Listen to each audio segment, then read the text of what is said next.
Hey everyone, welcome to today's Explainer. If you own property, you probably know there's one silent, creeping emergency that can absolutely dismantle your investment faster than almost anything else. Yep, I'm talking about water damage.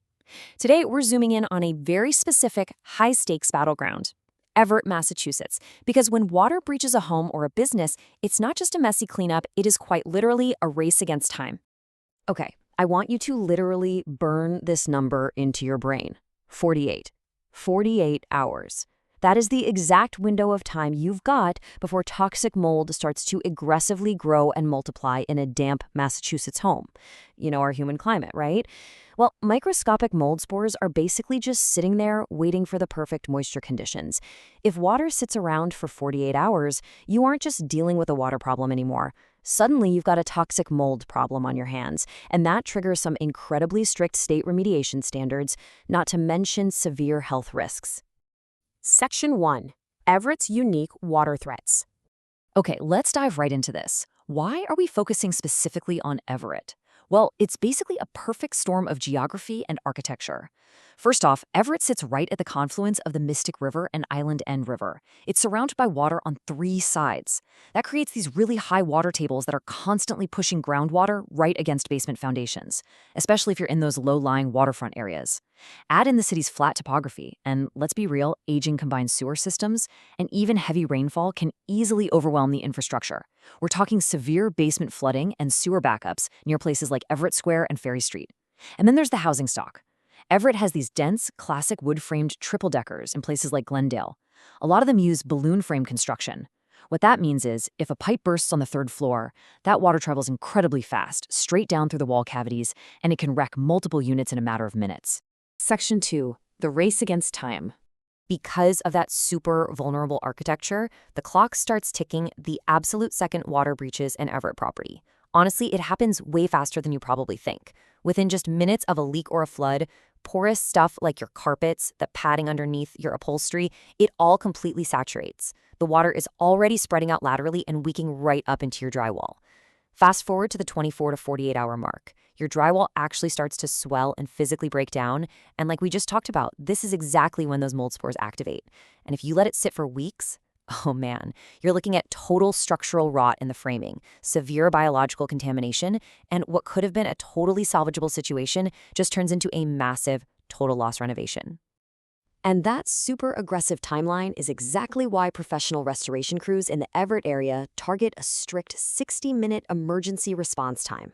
They know firsthand that water doesn't care about regular business hours. Getting truck-mounted extraction equipment and trained technicians on site within an hour literally stops the active spread, halts that destruction timeline dead in its tracks, and drastically reduces your total restoration costs.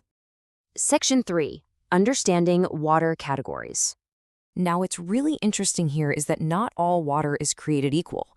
To really gauge the risk, we have to look at how the restoration industry, specifically the strict standards set by the IICRC, classifies these threats into three distinct categories. First, you have Category 1.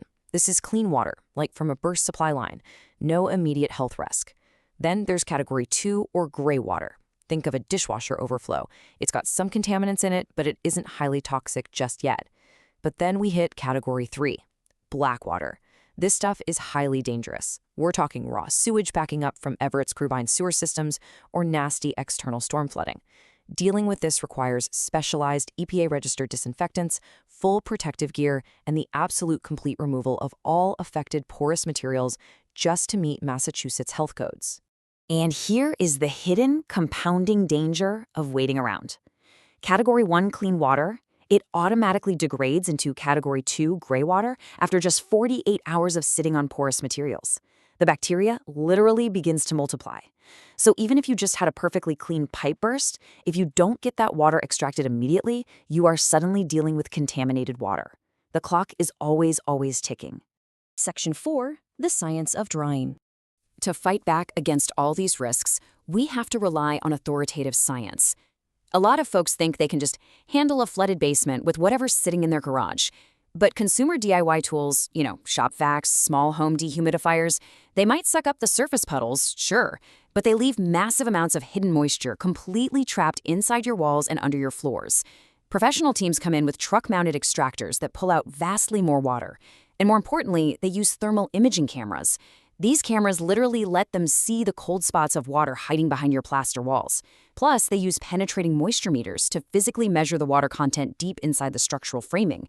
They aren't just guessing, they are actively tracking the moisture. And this brilliantly illustrates how professional restoration is actually a precise scientific intervention, not just brute manual labor. Professionals use something called psychrometric principles. They aren't just plugging in a few box fans and hoping for the best. They are actively measuring the air temperature, the relative humidity, and the specific moisture content of different materials, like how wet is the hardwood versus the concrete. By gathering that data, they can calculate the exact vapor pressure needed to literally force the trapped moisture out of the building materials and into the air, where massive commercial dehumidifiers can capture it. It's a highly engineered, optimized drying environment. Section 5. The three-phase restoration process. Now, if you ever find yourself standing in an inch of water in your living room, just take a breath. There is a clear, manageable, and highly organized roadmap out of this emergency.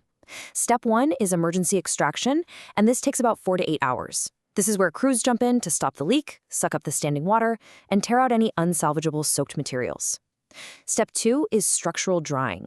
This phase takes about 3 to 5 days with those commercial dehumidifiers running continuously, and it's monitored daily with those thermal cameras to make sure everything satisfies strict state building codes. Finally, we reach step 3, complete restoration, which takes about 1 to 2 weeks. This is the reconstruction phase. We're talking putting up fresh drywall, painting, redoing plumbing and electrical work so the property looks exactly like the damage never even happened. And throughout this entire process, professionals are logging daily equipment readings. Why? Because that is exactly what insurance adjusters absolutely demand to see before they'll approve your claim. Section 6, protecting your property. Okay, knowing all of this is great, but what exactly should you do in those chaotic, critical moments right after disaster strikes? Here are your immediate, actionable survival steps. If you discover a leak, first things first, turn off your main water source if you can do it safely. Stop the flow.